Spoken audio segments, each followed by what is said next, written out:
고린도후서 9장 1절부터 15절에 있는 말씀으로 큐티인 제목은 은혜로 말미암은 섬김입니다. 바울은 고린도 교인들이 1년 전부터 준비한 예루살렘 교회를 위한 구제 연보를 인색함이나 억지로 하지 말라고 합니다. 이는 절개내는 자를 사랑하시는 하나님을 따라 넉넉함으로 해야 할 일이며 복음을 진실하게 믿고 하나님께 영광을 돌리는 일이기 때문입니다. 첫째는 성도를 섬기는 일입니다. 1절 2절입니다. 성도를 섬기는 일에 대하여는 내가 너희에게 쓸 필요가 없나니 이는 내가 너희의 원함을 알미라. 내가 너희를 위하여 마게도냐인들에게 아가야에서는 1년 전부터 준비하였다는 것을 자랑하였는데 과연 너희의 열심이 퍽 많은 사람들을 분발하게 하였느니라. 성도를 섬기는 일은 가난한 사람들을 돕기 위해 하는 연보를 말하죠. 바울은 과거의 고린도 교인들과 함께 지내면서 그들의 원함을 알았다고 합니다. 예루살렘 교회를 돕고자 했던 고린도 교인들의 열정과 마음을 잘 알았다는 말이죠. 그래서 바울은 연보를 위하여 고린도 교회에 편지하는 것이 필요하지 않다고까지 말합니다. 왜냐하면 고린도 교인들이 이미 예루살렘 교회를 위해 연보할 준비가 되어 있기 때문입니다. 바울은 마게도냐 사람들에게 아가야 지역의 고린도 교회가 1년 전부터 연보를 이미 준비하고 있다고 자랑까지 하였습니다. 그러니 연보에 분발해 달라고 동기부여를 주는 편지를 써서 재차 다짐을 받을 필요가 없었던 것이죠. 이런 고린도 교회의 열심은 마게도니아 다른 성도들도 연보에 분발하게 하는 동기가 되었습니다. 바울은 이 좋은 영향력을 헛되지 않게 하고자 그들에게 디도와 동역자들의 연금 모금을 기억하고 동참해 줄 것을 호소하는 겁니다. 3절 4절입니다. 그런데 이 형제들을 보낸 것은 이 일에 너희를 위한 우리의 자랑이 헛되지 않고 내가 말한 것 같이 준비하게 하려 함이라. 혹 마게도냐인들이 나와 함께 가서 너희가 준비하지 아니한 것을 보면 너희는 고소하고 우리가 이 믿던 것에 부끄러움을 당할까 두려워하노라. 바울은 연보에 대하여 편지를 쓴 것은 나름대로의 이유가 있다고 또한 밝힙니다. 만약에 기부할 준비가 되어 있거나 모금을 시작했지만 아직 이유가 있어 유보하고 있는 사람이 있다면 바울이 보낸 형제들이 이런 사람들을 독려하여 모금을 완료하게 하여 바울의 자랑이 헛되지 않게 하여 모든 준비가 완벽하게 끝나게 할 것이라고 말합니다. 생각해 보십시오. 바울이 보낸 디도와 이름이 알려지지 않은 두 사람의 대표가 고린도에서 성공적으로 연보를 받기 원하고 있지 않습니까? 그런데 만약에 그렇지 않고 바울과 마게도냐인들이 연보를 받기 위해 고린도에 도착했는데 아직 아무것도 준비되지 않았다면 바울은 함께 간 마게도냐인들에게 실컷 자랑해 놓았는데 오히려 부끄러움을 당할까 염려하지 않겠습니까? 사도행전 20장 2절에서 6절에 보면 바울이 함께 간 3명의 마게도냐인들의 이름까지 밝히고 있습니다. 베레아 사람 소바드, 데살로니가 사람 아리스타고와 세군도라고 해서 이 마게도냐 사람들이 고린도에 도착했을 때 그들이 그곳에 그리스도인들이 준비되지 않았다는 것을 알게 된다면 바울은 충격을 받게 될 것입니다. 그것도 그렇지만 고린도인들 스스로도 큰 수치심을 느끼지 않겠습니까? 5절입니다. 그러므로 내가 이 형제들로 먼저 너희에게 가서 너희가 전에 약속한 연보를 미리 준비하게 하도록 권면하는 것이 필요한 줄 생각하였노니 이렇게 준비하여야 참 연보답고 억지가 아니니라. 수치를 피하도록 바울은 디도와 다른 두 형제를 미리 보내어서 고린도 교인들이 전에 약속한 연보를 미리 준비하게 하도록 조처하는 것이 필요하다고 생각했던 겁니다. 바울은 자신이 고린도에 도착했을 때 고린도 교인들의 헌금이 강제로 하는 것이 아니라 자발적인 헌물이 되도록 미리 준비해 놓기를 바라고 있습니다. 이렇게 준비하여야 참 연보답고 억지가 아니라는 것이죠. 인색하게 드려지는 것이 아닌 관대함으로 드려지는 헌물이 되어야 합니다. 헌물은 강제가 아닌 자발적으로 인색함이 아닌 절개내야 하는 것이죠. 약속한 연보를 미리 준비해야 억지 헌금이 아닌 참 연보답기 때문입니다. 이처럼 성도를 섬기는 일은 시작만큼이나 자원함으로 아름답게 마무리 짓는 것이 중요합니다. 직영질문 드립니다. 내가 공동체를 위해 끝맺음을 잘해야 하는 선한 일은 무엇입니까? 나를 신뢰하여 자랑해 준 지체를 위해 끝까지 최선을 다해야 하는 책임은 무엇입니까? 둘째는 하나님의 넘치는 은혜입니다. 6절 7절입니다. 이것이 곧 적게 심는 자는 적게 거두고 많이 심는 자는 많이 거둔다 하는 말이로다. 각각 그 마음에 정한 대로 할 것이요 인색함으로나 억지로 하지 말지니 하나님은 절겨내는 자를 사랑하시느니라. 바울은 고린도 교인들에게 연보의 책임만을 강조하지 않고 그 가운데 약속된 하나님의 은혜도 함께 전하죠. 바울은 고린도 교인들의 헌금이 억지가 아닌 자발적인 연보가 되기를 원한다고 했습니다. 왜냐하면 적게 심는 자는 적게 거두고 많이 심는 자는 많이 거두기 때문이죠. 이 말은 다른 조건이 같다고 한다면 수확량은 항상 씨앗이 뿌려진 비율과 비유한다는 농업의 경고이기도 합니다. 심고 거두는 것은 고린도 교인들이 참여할 연보와 그 헌금의 결과를 말하는 것이죠. 바울은 고린도 교인들에게 많은 헌금을 기대하면서도 헌금하도록 압력을 넣었기 때문이 아니라 자발적인 연보가 되어야 한다고 강조합니다. 적게 심는 자는 적게 거두고 많이 심는 자는 많이 거둔다는 말은 마음 자세를 말한 것이죠. 적게 심는다는 것은 인색한 마음으로 심는다는 것이고 많이 심는다는 것은 축복하는 마음을 말합니다. 마지못했으나 강요가 아니라 스스로가 결단하여 헌금해야 합니다. 베풀면 자신들의 마음속에 개별적으로 결단한 것과 일치되어야 하죠. 만일 바울에게 강요받고 있다고 느끼면서 헌금한다면 그 헌금은 마지못해서 드려지는 것이고 예루살렘 교회의 가난한 사람들을 위한 이방인 교회의 관심과 사랑은 그 빛을 잃을 것이 분명합니다. 하나님은 절겨내는 자를 사랑하신다고 했습니다. 하나님은 절겨내는 자를 축복하십니다. 왜 하나님은 절겨내는 자를 기뻐하실까요? 하나님 자신이 절거히 베푸시는 분이시고 하나님은 그분의 형상대로 지음받은 당신의 백성들이 당신의 이 성품을 회복하기를 바라고 계십니다. 8절입니다. 하나님이 능히 모든 은혜를 너희에게 넘치게 하시나니 이는 너희로 모든 일에 항상 모든 것이 넉넉하여 모든 착한 일을 넘치게 하려 하심이라. 하나님은 당신의 백성들을 축복하셔서 모든 착한 일에 넘치게 하실 수 있는 능력이 있으십니다. 바울은 마게도냐인들이 하나님의 은혜가 그들의 가난 가운데서 풍성히 헌금하도록 하셨습니다. 그렇다면 그 당시 더 부유하다고 생각한 고린도 교인들은 하나님의 은혜를 더 많이 받아 모든 일이 항상 모든 것이 넉넉하였으니 모든 착한 일을 더 넘치게 해야 할 것입니다. 넉넉하여라고 하는 말은 원래 스토아 철학에서 진정한 행복을 형성하는 다른 사람들과 외적 환경에 대하여 당당한 독립적인 자세를 말하는 데 쓰였습니다. 하지만 바울은 이 넉넉하여라고 하는 이 말을 자족한다는 의미가 아니라 하나님의 은혜로 제공되는 만족을 뜻한다고 했습니다. 그렇게 됨으로써 그 만족은 다른 사람을 향한 착한 일을 넘치게 하는 일을 가능하게 했던 것이죠. 마케도냐 교인들은 그들의 가난 속에서 만족하는 축복을 받았고 그래서 그런 상황 속에서도 모든 것에 넉넉할 수 있었습니다. 아무리 물질이 많아도 그것을 만족해 하는 은혜가 없다면 다른 사람을 도울 마음의 여유가 없을 것입니다.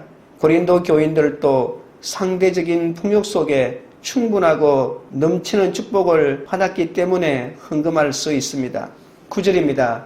기록된 바 그가 흩어 가난한 자들에게 주었으니 그의 의가 영원토록 있느니라 함과 같으니라.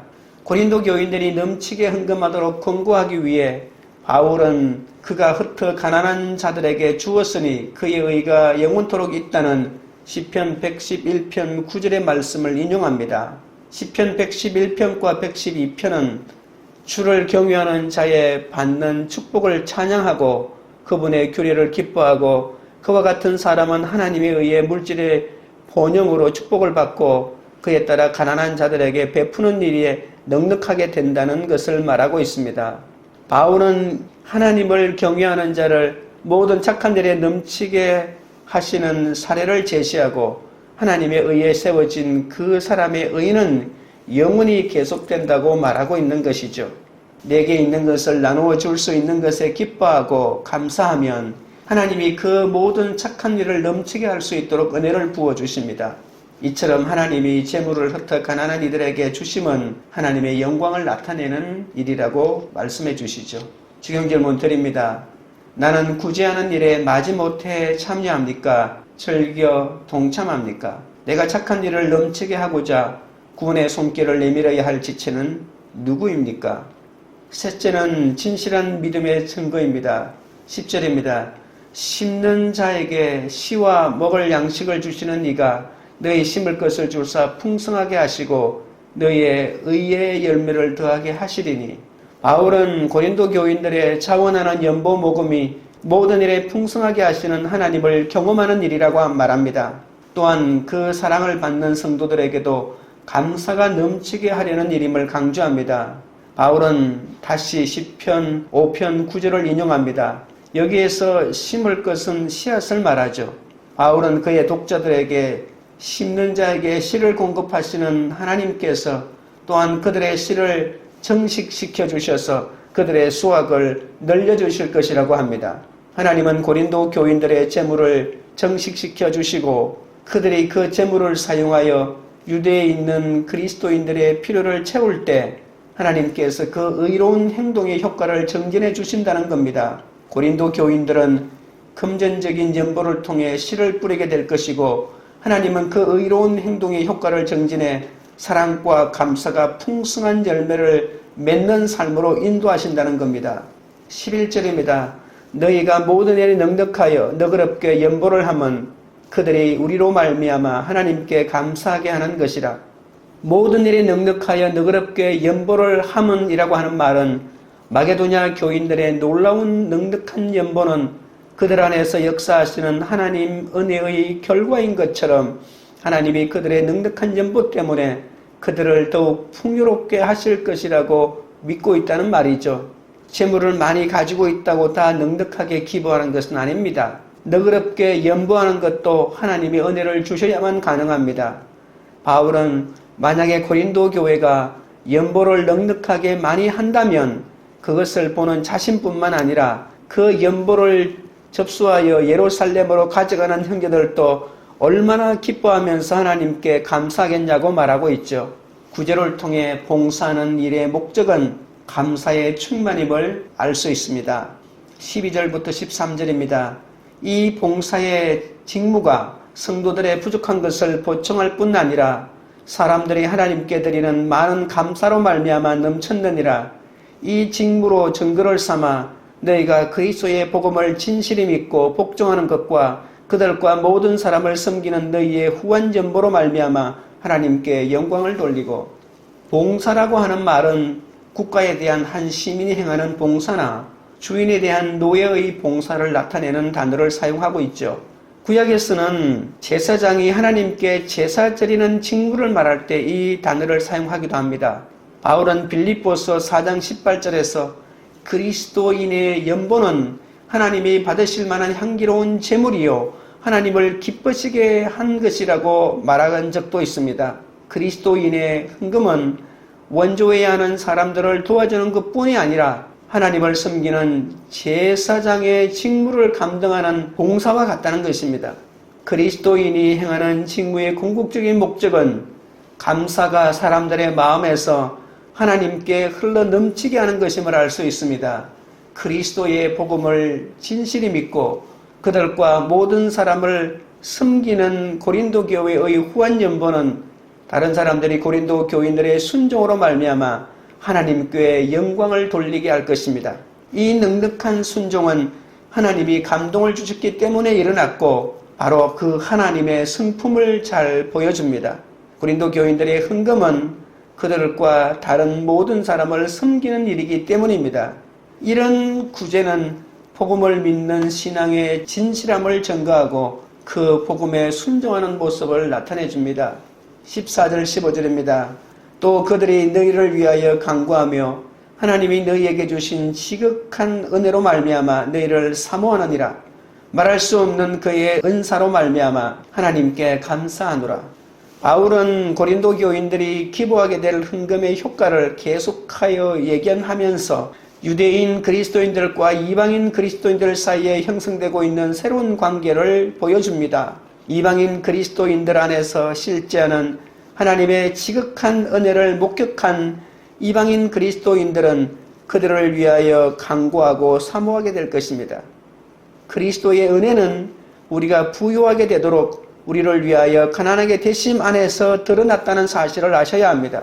그것은 하나님의 말로 표현할 수 없는 은사이기도 합니다. 그리스도인들의 모든 베풀면 하나님의 말할 수 없는 은사의 관점에서 시행되고 그리하여 하나님께 대한 감사의 표현뿐만 아니라 우리의 관심과 사랑을 증명하는 방식이 될 것입니다. 바울은 고린도에서 3개월을 체류하는 동안 로마서를 쓸 때 로마서 15장 26절에서 이렇게 기록합니다. 그러나 이제는 내가 성도를 섬기는 일로 예루살렘에 가노니 이는 마게도냐와 아가야 사람들이 예루살렘 성도 중 가난한 자들을 위하여 기쁘게 얼마를 연보하였음이라 라고 말이죠. 고린도 교인들이 연보를 은혜롭게 완수하는 모습을 보고 바울이 얼마나 기뻐했는지 우리가 짐작할 수 있습니다.